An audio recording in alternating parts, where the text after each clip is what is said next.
Hello and welcome back to Johanna Banana Podcast. This is number 6 now. I know I'm racking up the podcasts. Yes, I am. And this is number 6, and this is going to be part 2 of my adoption story. This is my son Aiden. As you know, I always have him come in the beginning because I still think podcasts are about interviewing people. I don't know what. And plus, I've always wanted to interview people, so I kind of like having people with me. Okay, so what I wanted to talk about was the fact that, how being adopted did affect me. Because, yes, I did get all the questions. Oh my God, where are your real parents? Do you ever think about them? How could they just give you up like that? Do you hate them because they just gave you up like that and didn't want you? I've heard it fucking all. And for a long time, when I was 5 years old, I can't remember. I know early on, my dad always told me I was adopted because my dad has this belief, and it's fucking true, people. The truth will always come out. It will. So you should lead with that. And that's kind of why I just tell it like it is, because it's way more stressful to keep secrets and hide shit and all that kind of crap. So I like to lay it all on the table. And I think it's because at a very early age, my dad told me everything, much as he knew. He didn't know a lot about the orphanage that I came from.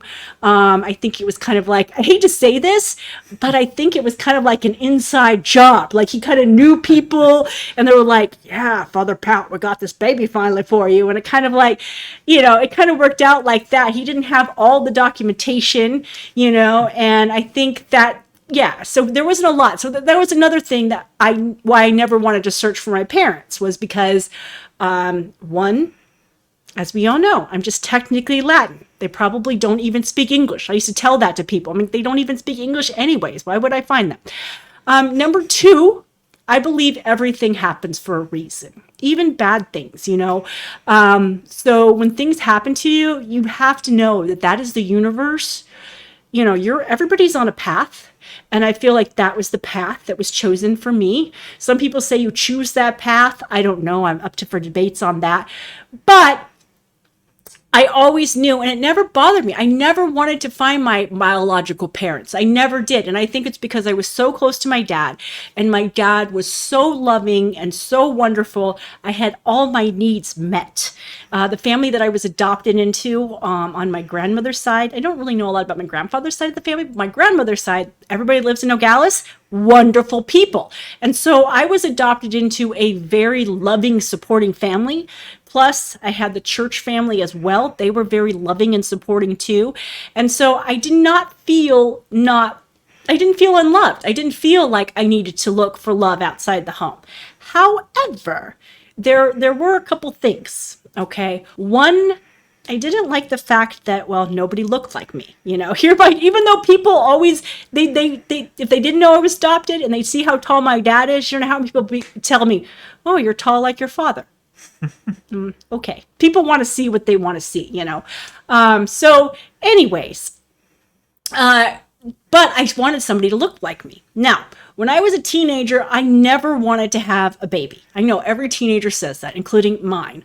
I'm never going to be a parent. And for many, many years, I would tell my dad, I don't want kids, Dad. I would have dreams about having litters of kittens and puppies. No, seriously, I would. And I remember telling my dad as a teenager, I'm like, oh my God, Dad, I just had this dream that I had a whole litter of Schipperke puppies because I had a Schipperke. And yeah, I thought something was wrong with me. I did, right? But when I was 28 and I'd already been with Aiden's dad for about 5 years, and it was my dad was about ready to retire. Aiden's dad came out with me back to the Bay Area because I wanted to show Aiden's dad, the place that I grew up. I was really surprised, actually, when your dad said he wanted to go. I didn't invite your dad to my dad's retirement. I did not. He just said, I'm going to go too. And I'm like, okay. So I thought that was kind of cool that your dad went with Aunt Sigrid and I. We had this whole little caravan from Arizona to go to the Bay Area. And when my dad, the night before we were going to go to my dad's retirement party, which was after the church service on Sunday, I had this dream, and I still remember it to this day. I was up in this like really white room. I thought they were like clouds, but I don't know. It was just so flippin' bright. I remember that, and all of a sudden, and we all know me and purple and lavender, I see this beautiful lavender bassinet. Yeah, like in a hazy mist. Now, do I see the baby in there? No, I don't see the baby. I just see, I know that's the funny thing. I didn't see you. I just saw this bassinet. And I remember waking up that next morning and I thought, the fuck? Wait, do I have baby fever? Like, I thought baby fever was some sort of made up thing. You know, I heard people have had that, but I thought with me, I'm like, do it. So yeah, so that's when I decided to have Aiden. Now, I did not tell your father. I told your father like 2 months later because I really wasn't sure. I thought maybe it was just a dream. I kind of just let it go. But then it was still like gnawing on me. And I was like, but here's the funny thing.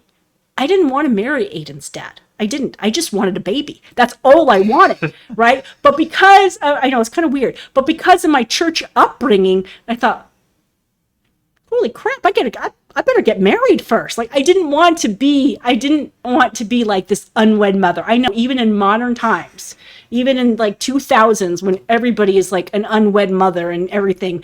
For me, because the way I was raised, I didn't want to. So then, of course, I wanted to get married. Now, did I get pregnant before I got married? Hell yeah, I did, because I really wanted the baby.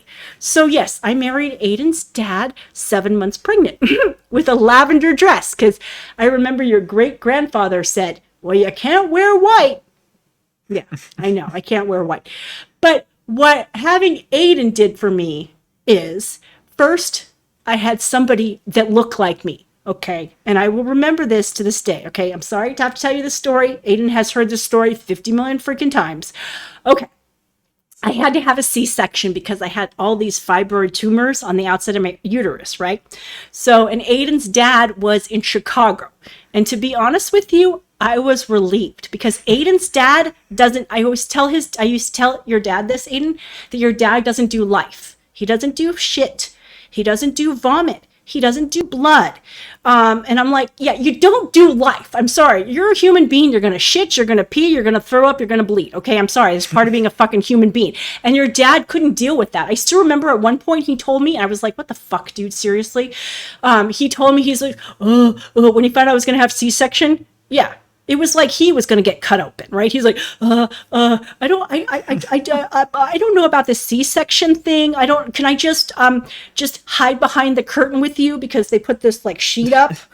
And I'm like, really? I'm having a baby cut out of me. They're cutting layers and layers of your abdominal wall. They're cutting into your uterus. And you're going to hide behind the curtain? Really, dude? I remember that really pissed the fuck out of me. I'm like, really? So when my water broke, because Aiden came 2 weeks early, even though I knew you're going to be born in May. Doctors didn't believe me. But Aiden came 2 weeks early. When my water broke, I was like, thank the Lord Jesus, your dad's in Chicago. Yeah. So here I was having my C-section with Aiden, okay? And Aiden's grandmother. Now, Aiden's grandmother was a lot like my dad. Very loving, very caring, very supportive. She was a radiologist, so she used to take x-rays of people in hospitals and stuff. So she could deal with being a fucking human being. The blood, the guts, the yucky stuff. She could deal with that.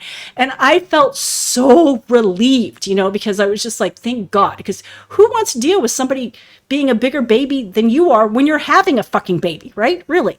So I was happy. But the first thing your grandmother said, and this just made me cry, so right after you got cut out of me, okay, your grandmother said, oh my God, he has dimples. Okay, now I have one dimple. Is it here? Yeah, is it here?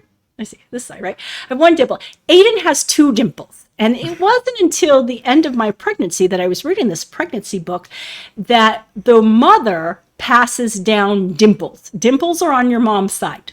So I remember I was about to have Aiden, and I remember thinking, I wonder if he's going to have my dimple.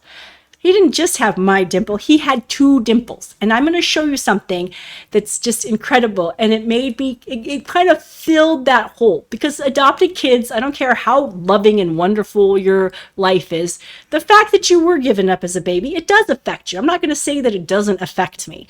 It did affect me. And one of the ways is I didn't have anybody that looked like me. So I'm going to show you this picture. Okay, I'm going to show you this. Finally have somebody look like me. Okay, so here we go. Oops, there we go. Sorry, I'm still learning this thing. Okay, here's me. I know Aiden's laughing at me because I'm so not technically. Here I am, 1978, baby. Here's Aiden. I know, sorry, he's a smaller pic, but this is 2006. So if you were to look, this is when I felt like, yeah, boy, I got someone look like me. So if you were to look, I know I'm trying really hard. Okay, if you were to look at these two pictures, I know, Aiden, thank you for being patient right now with me. He's like, you would see that's my kid. Yeah, I know. It's incredible. It really is. And it filled that void that I had. The other thing that made me realize, because the thing that really pissed me off, and it always got me thinking, was the fact that people would say, like, well, don't you just hate your biological parents for, like, giving you up? Okay, I never did. I have no feelings towards my biological parents until I became a mother myself, okay? And when I was holding you, Aiden, holding you, after you were cut out of me, Lord knows I couldn't feel my legs or anything. I was just like, we survived. I remember thinking, we fucking survived, you know? And I'm holding you. I thought I couldn't imagine giving you up, you know? So it made me actually really respect. If there's anything that I have for my biological mother, I don't really, I guess because I'm kind of anti-men, I've never really thought about my biological father. And because my father was so amazing, I could care less about the guy. But when I thought about my mother, because, you know, me being a mother, I thought that took a lot of guts. That really did. To have to give your baby away. Because you do bond with the baby. I mean, they always say that's why men don't bond with the baby until the baby actually starts becoming a human being and talking and walking. You know? And the mothers, they bond with the baby immediately. Because, well, you're sharing a body. Okay? I still remember the first time I felt you. I didn't know this. But the first stages of when you're feeling the baby, this is the funniest thing. I didn't know what this was. It's like little butterflies. It feels like someone's in your belly going, tickle, tickle, tickle, tickle, tickle, tickle. And at first when I felt this, I was like, what the fuck is this? What the? And then I didn't know what it was. And everybody that's had 50 million fucking kids, they're like, yeah, that's the baby. And I'm like, oh. Because I didn't know. You know, I didn't know. I wasn't one of these people that like couldn't wait to be a mother. So I was like, holy crap, okay. And then, you know, you grow, and then you feel like you're on Alien, you know, because I bloated, and at one point, Aiden, I saw your hand, like, I was like, holy crap, you know, you could actually watch the baby go, and you're like, what the fuck? So you bond with the baby.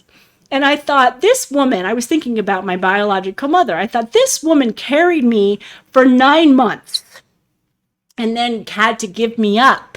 And apparently she gave me up like the day she had me. I don't even know if she ever even held me. Some people don't even hold their baby. Jeez. Because it's just too, I know, it's too much of a heartbreak for them. So no, I've never hated my biological parents. I was never angry at them for giving me up because, you know, life circumstances happen. I was grateful that they were, you know, that they gave me a chance. You know, so many people, I'm not knocking abortion. Don't worry. I'm fucking pro-choice. It was very hard for me to become pro-choice, obviously being adopted.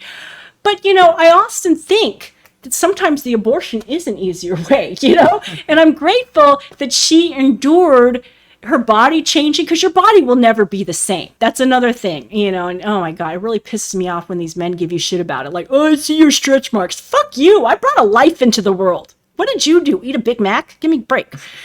Yeah, so it does take a toll on your body, and it's a huge sacrifice. And I will forever be grateful for my mother for giving me a chance at life, because I have made an amazing life. I really have. You know, I had a wonderful father, and now I have a son. And I think those were the two things that were in my head. Now, I never want to find my biological parents. I don't, because I believe everything happens. But I did tell Aiden, because Aiden is kind of more interested in my biological parents. Yeah, I know. I have noticed that more people that aren't adopted, they're always like, "Oh, this is a new mystery. Oh, unsolved. Do you want to find?" I'm like, this is my life, you know. But I told Aiden that when I pass away, he can go ahead and look for my family, because the one thing that I think you are concerned about, Aiden, is my health, right? Well, if you're dead, I wouldn't really have motivation to do that. To look for my family? I thought you wanted to look Well, yeah, because it's about health things. I can learn all these cool health things. I'm like, oh, cool. Well, it doesn't really matter. Yeah, I don't know. I don't know, but if you do If want you're to... already dead, I don't need to learn about your health problems. I guess you're right. Yeah, I suppose. Maybe you're right. I don't know. But I know you want... I just don't want to. I don't want to. I mean, I think I have some pretty good health genes. You know, I'm 47 and I'm not on all this medication like so many people are. Mm-hmm. You know, so... interesting. I didn't know that. But you did want to look for me. You were interested. Yeah. I'm just not ready because I love my dad too much. I felt like... my cough. I felt like it was a slap in the face to the person that raised you. I'm not knocking people that have wanted to go find their biological family. I'm not, because I understand. I do understand that kind of curiosity and that kind of interest, because the only time that I kind of was like, God, I want somebody to look like me, was when I had that dream about having Aiden. And then when I had him, I was so amazed that he did look like me. And he really did. I mean, everybody's like, oh my God. I'm like, I know. And my dad was so happy. I still remember when I told my dad that I was pregnant with you, Aiden. This is what he did. He literally sat down and he was like, he's like, Johanna, I never thought I would ever see the day. That's what he said.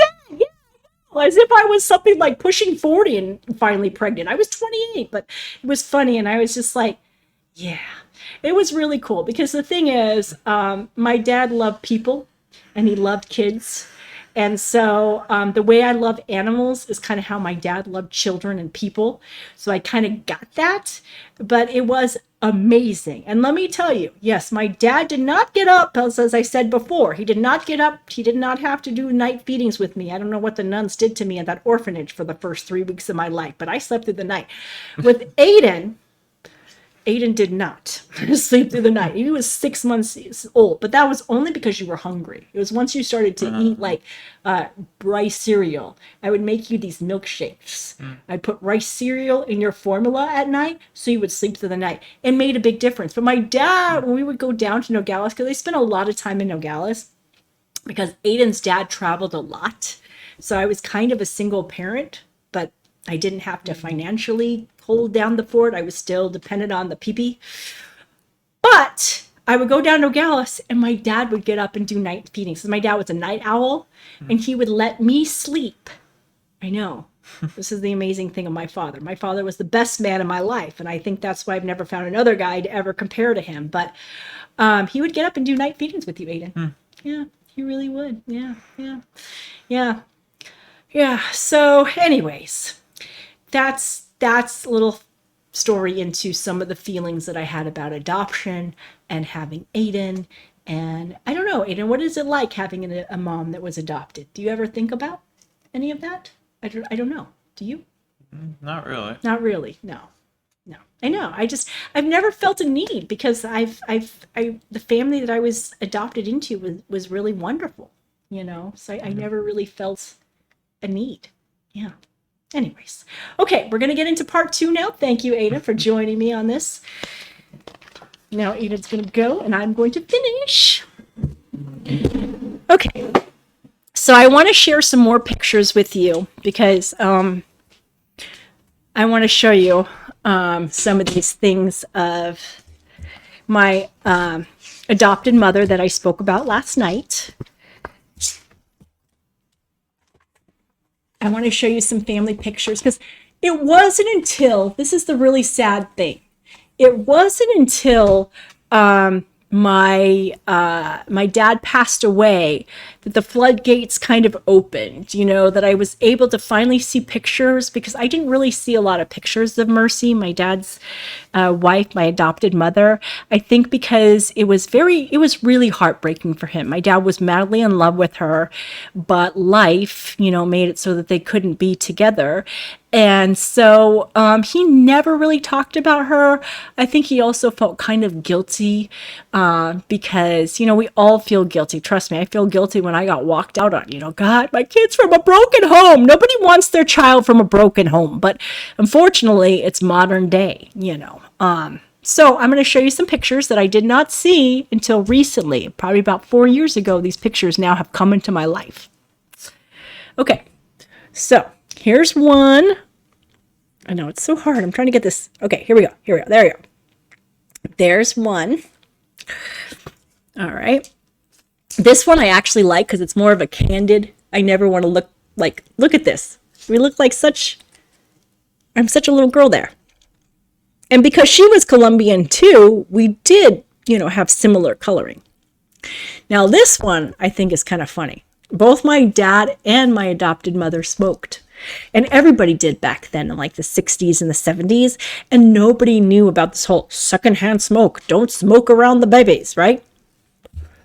Okay, look at this. There is a cigarette. I know it's a black and white photo, but there is a cigarette in her hand as she is holding me. Yeah, I know. Yeah. Okay, now another picture I want to show you is of... I talked about my dad's secretary in the last episode. Well, actually, hold on. Another picture I want to show you is when I talked about our first Christmas in the Bay Area. When my dad got the call from this church called Christ the Lord in Pinole, California, after we were living with my grandmother for a while. He got the call from Pinole, California, Christ the Lord. And I told you about that wonderful first Christmas in the Bay Area, how all these parishioners of my dad showed up and they decorated and got us a big Christmas tree. This is a picture from that. Yeah, look how happy I am. I know. It's so cool. Yeah. So there I am. Yeah. And the other picture I want to show you was I talked about my dad's secretary. Everybody called her Mrs. Secretary. This is my favorite. These are pictures that I have in my bedroom. I make a lot of collages because all these people have passed away, and I want to feel their love around me, Okay, so this was my dad and his secretary, Mrs. Secretary. She was from Boston, so I used to always make her say, "Park the car." Yeah, I always had to make her say that, okay? And then I talked about some of the people that stepped up and took care of me when I was little. And my dad was a single parent. One of the people that took care of me when I was really little was this lady. Her name was Carol Ulrich. She was amazing. She passed away a year after my dad passed away. They were best friends. They really were. And I was so grateful that with my dad's inheritance money, I was finally able to go see her the year before she died. And I wanted her to see Aiden. She had met Aiden back when he was just a baby, but I wanted her to see Aiden again because she meant the world to me. I called her Mother Carol. She checked in throughout my life all the time, even though I stopped. I think she moved to Southern California when I was 9 or 10, because I forgot. She was in we're going to get into my stepmom. Ugh. We're going to get into her next. But she was in my stepmom and my dad's wedding. This is the last time I saw Mother Carol. Here I am with Mother Carol. So all these people really shaped me, molded me, made me feel loved. And I think that really helped. My dad did. I think he always felt a bit of, oh my God, this child was given up as a baby. What kind of damage is this going to do to her? He really cared about people and their feelings. And so when I was really little, right after my adopted mother went back to Columbia to the mental hospital, and my dad was now working in the Bay Area at Christ the Lord. And I think even before I even started kindergarten, I started going to a counselor. Okay. I grew up in counseling, and I think that's why I'm such a good storyteller. I think that's why my coping mechanism is I have to talk about it because I grew up in counseling. I really did. Now, as a child, when you go, and I've shared this in my Johanna Banana episodes too, when you start as a little kid, 4 or 5 years old, going to a counselor, they let you play. Yes, you don't have to talk about all your feelings or anything. That they want that to come out as you're doing your pretend play. Okay, so I had this wonderful counselor at the time. I can't remember her name. Anyways, she had this beautiful house up in like the Berkeley Hills, Oakland Hills, something like that. She had a huge house. But the really cool thing about her, I think her name was Florence, I want to say. The really cool thing about her is she had an incredible playroom. Yes, an incredible playroom. It was incredible.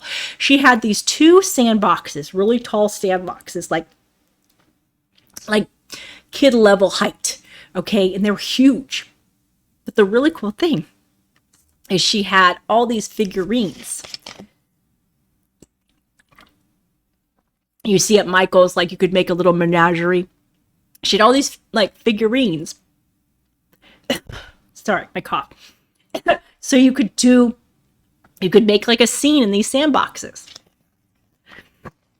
So one memory that I remember, one of my sessions, first or second session, when I was 5 was, and this is so funny, and this is so telling of a PK, a preacher's kid. So I made this scene. So I did like 3 scenes, right? This is hilarious because this is how I saw my dad. I worshiped the ground my dad walked on. He was my savior. He was my one constant in a world where there wasn't a lot of constant. You know, I went from Colombia to the Bay Area, back to my grandmother's. Oh no, sorry. I went to Colombia to the Bay Area. Then my adopted mother went back to Colombia. Then we had to go to Arizona. Then I was back in the Bay Area. All of this happened within the first 5 years of my life. So my dad's like, I don't want this girl to be fucked up. Let's put her ass in counseling. Okay. Didn't say it like that. I'm a lot cruder than my dad. But so I had to go to counseling. And like I said, so I'm at this counseling session with a beautiful sandbox, and I grab all these figurines, and so I make all these scenes in the sandbox. The first scene I do, I don't remember what it was. First thing I do is like a wedding. The next scene I do is a church service. The next scene I do is a funeral. And it was so funny when my dad came to see what I had done. And I was telling Florence about this, like, yeah, this is when I watch my dad, do a funeral. This is when I watch my dad do a wedding. This is when I watch my dad do church service. I think I even had my dad doing sick communion to some people too. I know, it was crazy. I acted out everything that I saw my dad do. And my dad was like, here I am, 4 or 5 years old. And those are the scenes I did. I know, kind of funny, right? Really funny. And he thought, whoa. And I've always been kind of an observer, so I would just sit back and just watch my dad. I loved it. Okay, so now let's get to the part where, after all this counseling, yes, I was going counseling, all this stuff, where I left off last night. I got up in the middle of the night to get a drink of water. My dad was cuddling with some freaking woman on the couch. I'm like, what the fuck is this shit? At 8 years old, I'm thinking, what the fuck, And then my dad tells me that he's in love. Yeah. And I still am like, I laughed at him. I still remember laughing in my dad's face at 8 years old because I thought it was the most hilarious thing I'd ever heard of, because I didn't need that at that moment. You know what I mean? I had already been through a lot, and my dad was my one constant. And I'm like, what? Like, I for some reason, I didn't think that he would ever fall in love. I was just like, what the hell? Because let me tell you something, people. My dad was still technically married. And this really pissed my aunt off. My aunt kept saying, you need to get a divorce, Pat. You need to get a divorce. You're going to meet somebody. I know, we should listen to my aunt. We really should. But yeah, so my dad was still technically married. Yes, yes, still technically married to my adopted mother when he met this woman who was a parishioner at my dad's church. Yeah, let me tell you something now. In the Episcopal Church, I know, I wish this rule happened back in the 80s, but I'm trying to think. And maybe like the late 90s, early 2000s, the Episcopal Church was like, you are not dating your parishioners. Yeah, you're not. So, of course, people get around it if they do fall in love. Then they just start going to another church until they can get married legitimately and then that sort of thing. But yeah. So this was this lady. I know. I hate step parents. I mean, I'm not going to knock all step parents because there are some wonderful step parents that like step up to the plate, and become a better father than the biological father ever did. And I should know, being adopted, I have a lot of respect for that, for people stepping up to the plate for kids that are not their own. But my stepmother wasn't about that. She was not motherly at all. What my stepmother was she was what I like to call a pee-pee follower. Okay? Meaning, this is a woman that doesn't stand on her own. Okay? This is a woman that is always supported by the dick. Okay? I say it crudely because not enough people do. But it's the freaking honest truth. Okay? So she had been married before, had one son. I think he cheated on her, left him. Few months later, she gets involved with an old high school friend, has another couple kids with him. He's a horrible alcoholic, yada, yada, yada. Has 2 boys with him. Then, a year later, she meets I wouldn't say that. She knew my dad. This is where it's just ew, ew, ew. She met my dad and was going to Christ the Lord when she was still technically married herself. Yeah, ew. Okay, this is what I don't like. I'm sorry, fucking people. I do not like the fact that you have to hurt other people for your own happiness, okay? You need to have your shit sorted, okay? But these people did not have their fucking shit sorted. And I think this is probably, as much as I loved my dad, when it comes to fucking Barb, that was my stepmother, I have a lot of issues. I don't like the way my dad handled that. I really don't. And I'm sure I'm sure down the road later on, whatever, he did realize that it wasn't a great thing. It wasn't. It was very, very awful because what my stepmother wanted to do was she wanted to be supported by the dick. She doesn't really like to work. That's a pattern. You will see these people, these pee-pee followers. You'll see these women. They're on their 3rd or 4th guy. They got 50 million fucking kids with each one of them. And they barely work. They work here. They do a little job up there. Now they do that. But yeah, basically they've been supported by the dick the entire time. And another thing that my stepmother was really big on was the prestige of becoming the vicarette, becoming Father Pat's wife. Yeah. She somehow loved that because she wanted everybody to look at her. And let me tell you, I didn't care for it. I did not care for it. I kind of hated it. Like when I grew up in the church and I was in the youth group, well, what does Father Pat's daughter say about this? It's like, you people have opinions too. Just because I'm Father Pat's daughter doesn't mean that I'm fucking holier than thou. And I was far fucking from it. But my stepmother, she loved it. She loved it, and she hid all her hatred, all her yucky judgmentalness, everything. She hid that behind God. Yeah, she claimed to be superly religious. But don't most fucking religious people, aren't they the mostly shittiest fucking people you ever meet? And then they're like, but do you believe in God? Well, I'm sorry. I just don't think that God would ever treat people this way. I'm just saying. Anyways. So that was her. And of course, I was not a happy camper about this because I was so close to my dad. And she was, and I will just say it, I will fucking say it, she was literally taking my dad away from me. She really was. And I was not nice to her either. I will say that. But you know what? You were a grown-ass fucking woman. I was an 8-year-old child. Fuck you. Fuck you. And you know what? Here's another thing that bugs me about fucking blended fucking goddamn families, and I will go off on this. Here's the thing that I don't fucking get. Most of the people, like, and I hate to say this, my dad, my stepmother, Aiden's fucking father, like, they don't know what it's like to be a stepkid. They don't know what it's like to be a fucking step parent. They don't know these things, right? So all they know is, I'm in love. Why don't you love her or him or whomever the way I love? Well, I'm sorry. Your child did not pick this person. Duh, duh, duh. They did not pick this person to be in our lives. I did not pick her to be in my life.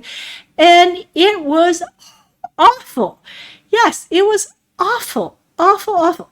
So, yes, it was terrible, and it was a whirlwind romance because, you know, this lady can't survive longer than 6 months without the pee-pee. So they were married within a year. Yeah, within a year. I remember I met her when I was like 8.5, and by the time I was 9, there I am, fucking flower girl in the wedding. And I did say in a counseling session, and of course it broke her heart, and she cried, blah, blah, blah, blah, but fuck you, that was the saddest day of my life. And it literally was, because it changed everything. Okay, it's like, okay, now get this. Now, I've become a lot more angry towards my stepmother since she passed away. I also became a lot more angry towards my stepmother when I became a fucking mother, okay? Yeah, and let me tell you something. I have dated the whole damn world, but if Aiden, and there has been some times, like, you know, the married man, there was another man, if Aiden says I don't like them, I will dump their ass. Even if I'm in bed crying for 2 weeks, you know, I will dump them because your kid comes fucking first. They just do. I'm sorry, they just fucking do. You know, you chose to have them. You said when you got pregnant with them that you were going to support them fully. Okay. And that's what I did, you know. And so it just pissed me off that my dad, he did. He let her run the show because he thought, this is what he told me. And okay, all right, I get it. I freaking do, but it pisses the fuck out of me. He told me that my stepmother, he felt, and this was the wrong thing to do. He did admit this later on. As an adult, he told me this. He thought because my stepmother, Barb, had 3 boys, that she had already done the parenting thing. Therefore, she knew how to be a mother. Well, I'm sorry. There is no bond there. I will say step-parent bond, it's a small window of opportunity in a child's life. It's kind of like feral dogs and feral cats. If the person comes into the child's life at this early age, I want to say maybe 5 or under. And I'm not going to say everybody because there are some amazing step-parent stories and hats off to them. But for the majority, I'm going to say the majority. If you are not involved in that kid's life when they're really little and they kind of don't know and they kind of see you as a parent, then you're okay. But I was already 8 or 9 and I was not accepting her as my parent by any means. Not at all. Not at all. Because let me tell you something that she fucking did. And now being a parent myself, and then I think I remember I had that realization when Aiden was the age that I was when they were doing this to me. My dad and Barb were doing this to me. And it really, to this day, pisses the fuck out of me. Okay, so we would go to restaurants because even though my stepmother was this great cook, she was fucking lazy as shit. So we would go to restaurants a lot. I know that was one thing that always bothered my aunt because my aunt's very frugal. My aunt eats at home majority of the time. My parents ate out a lot, and I think that's where I get a lot of my crappy eating habits from. And so my aunt never understood that Barb was this gourmet cook, yet she rarely cooked. She was always sick. She was one of these people, I should also tell you this too, that's annoying about her. She was one of these people that was always kind of sick. Now, she did have a lot of other illnesses, and she did pass away from cancer, but she was always sick. You want to know why? Because she was a negative, unhappy person. That's why. So when she met my dad, she had to get her, because she didn't have insurance, right? Of course, the diocese has wonderful insurance. So she met my dad. Oh, I need to have this surgery. I need to get this surgery. So she was always, a majority of me growing up is taking care of Barb because Barb's in another surgery. Barb sick again. Yada, yada. Yeah, and that's a running theme. I mean, you can even ask Aiden, you know. Aiden, he always saw grandma sick in a hospital bed. I know it's sad, but that's how she is. And there's people that are always like that, constantly sick. I mean, there was a reason that she had to be supported by the peepee her entire life. Okay. But here's the thing that really pissed me off that that my dad and Barb did to me. So, we would go out to restaurants, like I said. We would have to. This is the stupidest fucking thing, and it makes me so fucking angry. Here I am, 9 years old. We would have to take turns on who could sit next to my dad at a restaurant. I know this sounds stupid to say this now, you know, but yeah, so we had to take turns as to whom could sit next to my dad at a restaurant. Well, you know, when I became an adult, and when I had Aiden and I became a parent and, you know, I started dating the world and everything, I always made sure that I sat next to Aiden at every single restaurant. And you want to know why? Because this is why. And this is what really pissed the fuck out of me. Lord knows I would not have had the guts enough to say this to my dad, you know, because as non-filtered as I am, I was never this way with my dad. I always did talk a little bit nicer. I didn't talk, you know, I didn't cuss in front of my dad, rarely, maybe a couple times. The same thing with my aunt. It's the hardest thing for me to tone it down for my dad and my aunt because, you know, I sound like I come off of a New York subway half the fucking time, you know. But the thing that pissed me the most off about this thing was the fact that I'm sorry. I'm fucking sorry. Like, if I would have had the guts to say this, and I really wish I would have. Every kid that has to deal with a fucking step-parent, you need to say this to the fucking step-parent. Excuse me, motherfucker? You share a bed with that man. I can sit next to him at a goddamn public restaurant. All I fucking want. Because you have sex with that guy, so shut the fuck up. Yes, yes. I know that sounds really crude, but I'm fucking sorry. They already get more of that parent that you will ever get. So why can't you let your goddamn kid sit next to you in a restaurant? Yeah, that's the conclusion. Another thing that really came to light when I became a parent. Therefore, every time I would go to restaurants, because we all know Johanna Banana doesn't cook. So therefore, when I would go to restaurants and I would be dating somebody or another, now Aiden was better about that. He was. I would make sure I always sat next to Aiden. Because I'm sorry, honey. We share a bed together. I suck your dick. Okay? So therefore, my fucking child, and I will say it crudely because I want it to come home to people. Therefore, my fucking child is going to sit next to me in a public restaurant. Okay? You get your little private time later. Okay? And yeah, so that was one thing that fucking bothered me. You know, and again, I went from that wonderful counselor with the dolls and all that. Of course, my stepmother didn't like that counselor. So we had to go to another counselor. And I liked her too. We went to family counseling where we had to learn that nobody's a bad guy. And that's true. That is very, very true. Everybody is a bitch, an asshole, a saint, an angel, a loving person, a caring. We're all of this all mixed into one.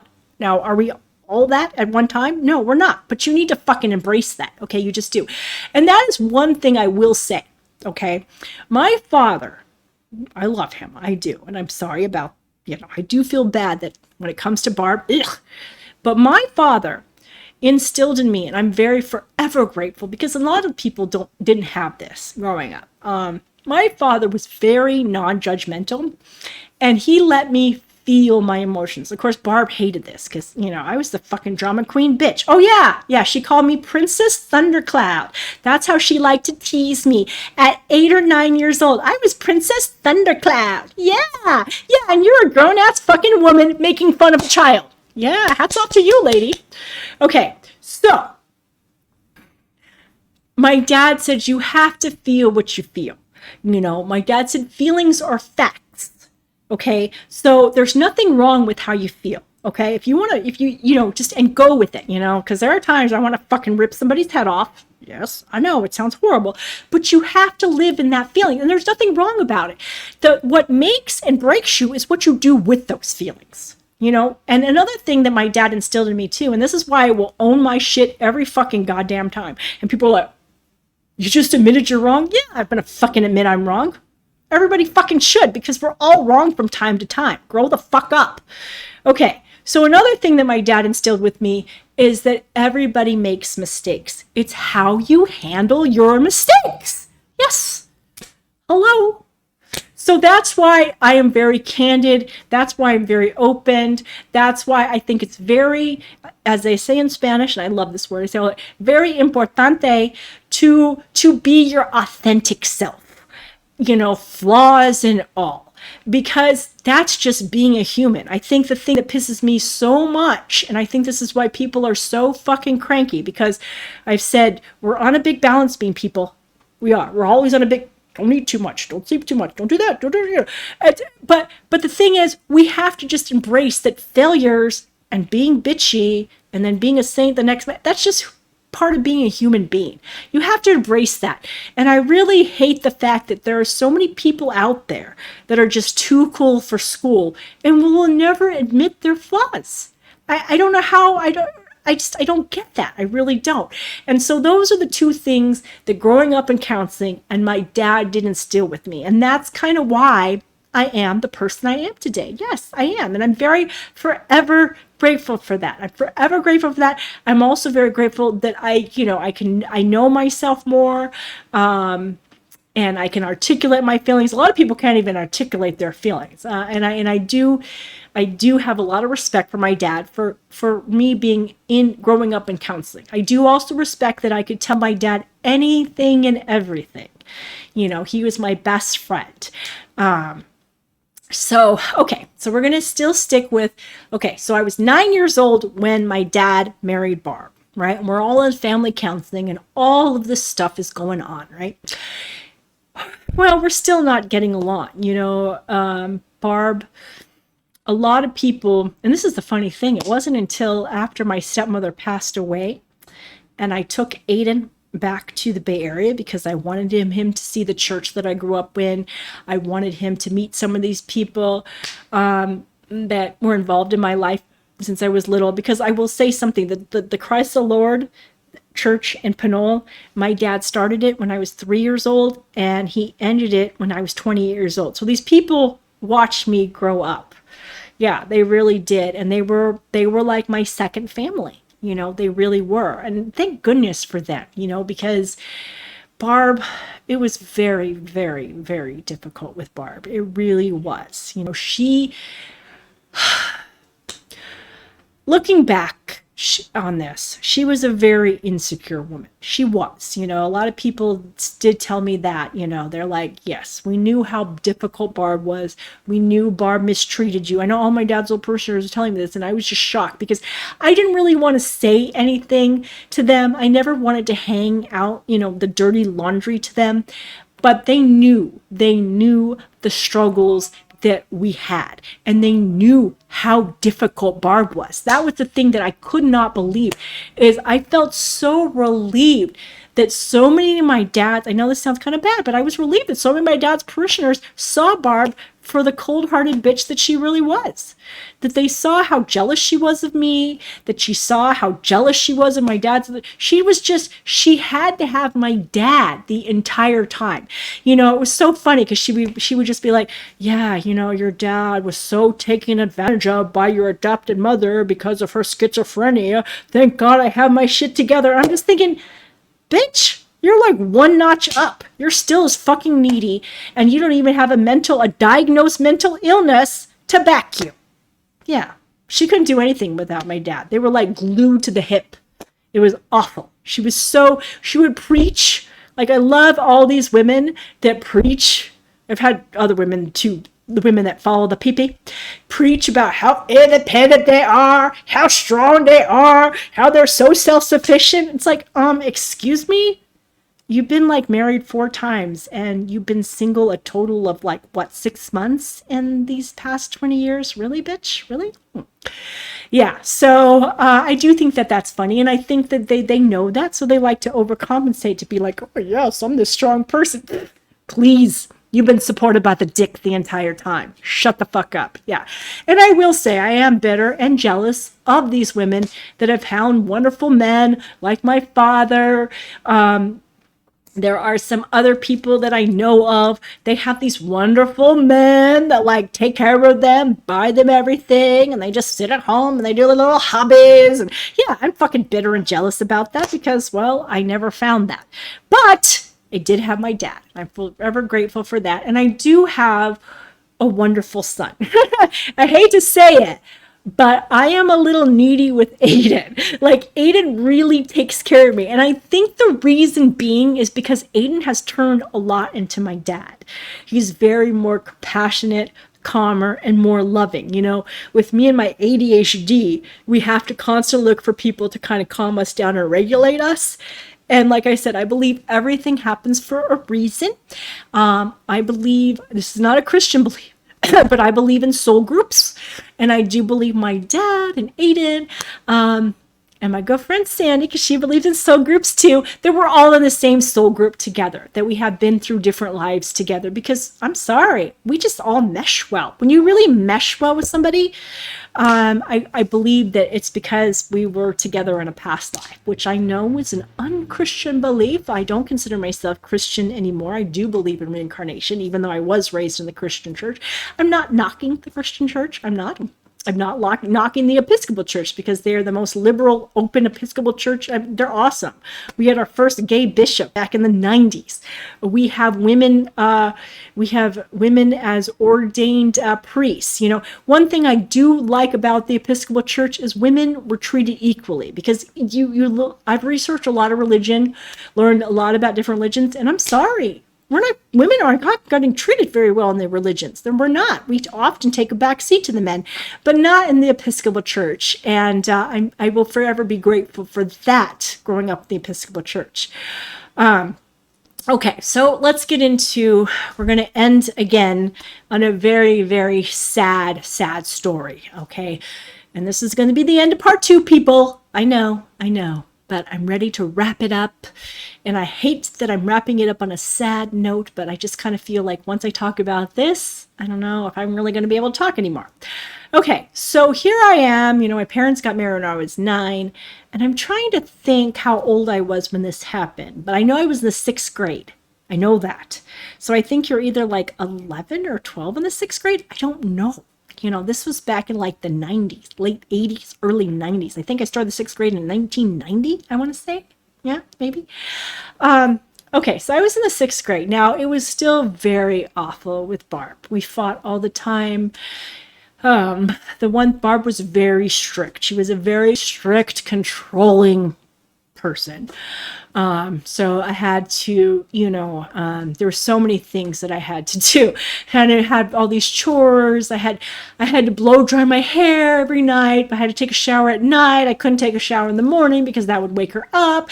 Then I couldn't go to bed with wet hair. This is why to this day, I don't own a fucking hair dryer. That's me saying, fuck you, Barb. Fuck you, Barb. Because she used to always make me blow dry my hair. Then she would check it. I know, she was like Mommy Dearest. Is it dry? If it wasn't dry enough, I know, isn't it funny? It's almost like a groomer checking a bather's work. Is it dry? Is it dry? And if it wasn't dry, I have to dry my hair again before I went to bed. So it was such a hard adjustment. Here I went from this beautiful, wonderful childhood where my dad, I was the center of attention, and I was spoiled by my dad. I'm not going to say that I wasn't a spoiled little brat, because I wasn't to a degree, but I was a child, for God's sake, who had been through hell and back. Cut me some fucking slack, lady. But yeah, and so she was really, really difficult. So here I am in the 6th grade. And I often say, everyone's like, well, what was the one thing that sets you up? It's never one thing. When you have a falling out with somebody, it's never, or anything majorly like happens, it's never just one thing. It's a combination. We're a combination of things. Things happen and problems happen because it builds up resentment, unresolved feelings. All of this builds up and it becomes a storm. It's kind of like a tornado. You know how I know Aiden's very big into tornadoes, and he tells me all these things like the atmosphere has to be like this. So it has to be all these kind of conditions, but it builds up. So here I am in the 6th grade. And there was this fancy dancy spa club that just opened. It was like, I don't know what it was called. I can't remember. But one of my childhood friends joined this gym. It was like the spa gym thing. But what we loved the most about this was there was a pool. Like her mom would go work out. I'm still really good friends with her mom, by the way. Love ya. She would go work out. I'm still good friends with her too, but she would go work out. Her mom would work out. And my best friend, my childhood best friend and I, we would go swimming. So she called me up and she said, hey, we're going to, and I still can't remember the name of this gym, but we're going to da da da da. You want to come with us and go swimming? And I'm like, yeah, of course, definitely, right?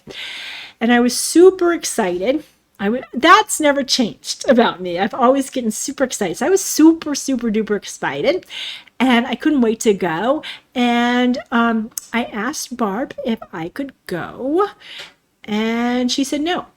And it just, I don't know, it was like the last straw that broke the camel's back. I don't know, but it sent me into a tailspin, because there was a lot of resentment, a lot of anger. I remember as a little girl, this is one thing I used to have to do because Barb always wanted me to come home and clean. And why I'm such a good cleaner? Let me tell you something. It's because I had to do 50 million goddamn chores starting at like 9 years old. That's why I'm a good cleaner. Yeah, Barb made me into the maid that I am today. And she would inspect my work and everything. It was horrible.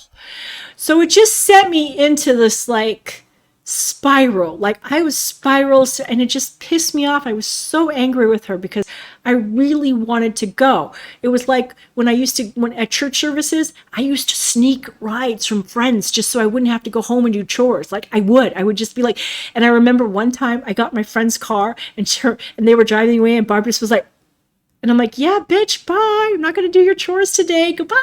Yeah, I was so happy. But anyway, so when she said I couldn't go swimming with my childhood friend at this gym, I was devastated. I was so devastated that, and this is going to be a little bit hard for me. I haven't talked about this in a while, but I was so devastated at the ripe old age of 11 or 12. I'm in the 6th grade. Okay, I'm in the 6th grade that I decided to OD. Okay, I did. Now, did I have any major prescription drugs at the ripe old age of 11 or 12? Obviously not. Okay, but I raided the medicine cabinet. I did. So I remember I took a lot, because my stepmother always had all these allergies, So I took a lot of Sudafed. I took a lot of Benadryl. I don't know what else I took. I don't really remember how many pills I took. I would say probably like 200. I don't know. I really don't know. But I took a lot of pills, okay? I took a lot of pills. And I remember I even got to the point where it's like, because I had this huge glass of water. I'm like, I can't swallow another handful of pills, I thought, And so once I had taken pretty much everything, I know. Now looking back on this, I don't know how many pills I took and how much money I wasted, but I wasted a lot of money, but who fucking cares? I mean, what a cry for help. I mean, it just, to this day, like it just breaks my heart. That what kid in the 6th grade is thinking, oh yeah, I'm going to kill myself? But I did. I really did. And so I took all of these pills and whatnot. And this is just the saddest, this just breaks my heart. Like, oh my God, it just breaks my heart for any kid out there dealing with these kind of feelings. And now looking back, I feel things really strongly because of my ADHD. I didn't know I had ADHD. I was just recently diagnosed with this. So, because I was feeling everything so strongly and so intensely and everything, I took all these pills and I remember I just lay down in my bed. That's kind of the last thing I really remember. And this is so heartbreaking. Oh my God, this is so heartbreaking. Like, it's hard for me to say this. Okay, I laid down on my bed, my strawberry shortcake bed. I still remember that. I was a big strawberry shortcake girl. And I literally was saying goodbye. I know this is so awful. To my stuffed animals and my Barbie dolls. I didn't say goodbye to my dad. He was busy with church stuff. I remember he was going to go do go see a parishioner or something. It was like a late night counseling session because my dad did not work the typical 9 to 5. He had to see people when they were done with work. So he was getting ready to leave, and I don't know what happened, but I just remember I was laying in bed, saying goodbye to all my stuffed animals, saying goodbye to my Barbies, and I felt funny. I remember feeling funny at that point, feeling really sleepy, and out of it, nauseous. And I was saying goodbye to everybody, my stuffed animals and stuff. And then I don't know what happened. My stepmother, she knew something was wrong. She knew something was off. And I remember my dad barging into my bedroom at that point, and I was hysterical, but I was also very fucking drugged and out of it too at the same time. And I remember my dad and my stepmother looking through the garbage can, and all these empty boxes, pill boxes, bottles, and everything. And then they realized that I had OD'd. Luckily, the hospital, I lived at the bottom of this hospital. The hospital lived on the hospital was up on the top of this hill that I lived at. So I was like a block away from the hospital. It's called Doctor's Hospital. And so here I am, 11, 12 years old in the 6th grade. And they rushed me up to the hospital, Doctor's Hospital in Pinole, California, in the Bay Area. And I have to get my stomach pumped. Yes, it's not fun. It is not fun. They stick a tube down your throat, and they literally have to drain your entire stomach. Your whole stomach gets pumped. Okay. Then after your stomach gets pumped, then a bunch of charcoal. They put charcoal. It's so gross. But charcoal, they put a bunch of charcoal. But luckily, I didn't have to taste the charcoal because the same tube that was down my throat to like pump out my stomach was the same tube that they used to put all the charcoal. So there was all the charcoal, all the charcoal, all the charcoal. Well, the bad thing is I kind of threw up some of the charcoal. It makes you even more nauseous. I feel like the charcoal and getting your stomach pumped was even worse than the effects that I was feeling from all the Sudafed, Benadryl, Tylenol, aspirin, whatever the fuck I took. I don't remember. But here's what I do remember. And this is just so fucked up. This is probably one of the most fucked up things that anybody can say to somebody, a child in this situation. Okay, so here I am, 11, 12 years old, in the 6th grade, just had my stomach pumped. Of course, you're held. Once you're held, once you have a mental, have a suicide attempt, you're held on this like 72 forward, I don't know, some sort of hold that they have to put you on mental health, you have to be watched. So you don't do it again. And you have to go to counseling, and you have to feel like, why did you do this to yourself? I know, I love it. Why did you do this to yourself? Like, excuse me, I don't want to fucking be here anymore. Duh. But whatever. But, okay. So here I am laying in bed. My dad was a wreck. I still remember to this day. My dad stayed awake the entire time because I had to spend the night in the hospital. Yeah, I did. So here I finally, all this is done. I'm in this hospital room. I'm in a room now, held on, I can't even remember the legal term for this, held on like a 40-40 or something they call it. I don't know, 72-hour hold or something. And my dad was sitting in the chair, and he had got himself this big bag of pretzels. I remember because he was kind of a nervous snack eater, and I was laying in bed and I was holding my stomach because I was in a lot of pain, and I was complaining. Because I was like, oh, I'm a little kid. I'm 11, 12 years old. And I'm like, oh, my stomach hurts. Would you like to know what my stepmother said to me? Yeah, my stepmother said this to a child after she killed herself because of her fucking ass. This is what my stepmother said to me. And this really, oh my God, this is like awful. This is like so fucking awful. This is what she said to me. Well, Johanna, you brought it upon yourself. Yes. And I will forever remember that. And I will forever hate her for that. Isn't that awful? Isn't that fucking awful, guys? How fucked up is that? You're a grown-ass adult fucking woman And you're telling a child after she just took a shitload of pills because of your fucking ass.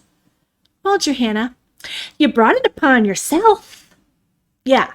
And I often do think, you know, as I was retelling the stories of my fellow potheader who I had no fucking sympathy for because, well, she was fucking high when she got in that car accident. When I told about the close call guy, you know, who got fired from his job and I wasn't very supportive because I felt like you made that bed. I often wonder if, and they do say this, if my judgmentalness, because my dad was the most non-judgmental person ever, if my judgmentalness did come from my stepmother. Yeah, I know. And from that very moment, I don't know. But yeah, how fucked up is that? Yeah, so fucked up. My dad stayed up the entire night. I don't know. I think I went to some mental hospital briefly for a couple days to be observed. And then, you know, I went home. Yeah, my aunt, I guess when my dad told my aunt about, she was pretty livid at my stepmother. She was. My aunt didn't care for my stepmother that much either. Nobody did.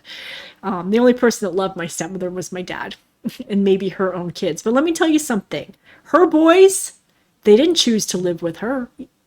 No, they chose to live with her father. And one of my surrogate mothers, I don't have a picture of her, but the one that I told you about, I used to call Ma Bonnie, that bothered her. I remember she told my dad, because she had kind of really taken care of me. She was the one that we lived with them for a little while, and she would pick me up from kindergarten and make me peanut butter and jelly sandwiches. I called her Ma Bonnie. That bothered her. She says, you know what, Pat? The fact that her boys, and they were older at the time, you know, when she divorced their fathers, they were older, they were of the age where they could decide what parent to live with. They didn't pick her. No, they didn't. And that should tell you something. And it told my surrogate mother, Ma Bonnie, and she was like, Father Pat, really think about this. But, you know, my dad was in love. And I will say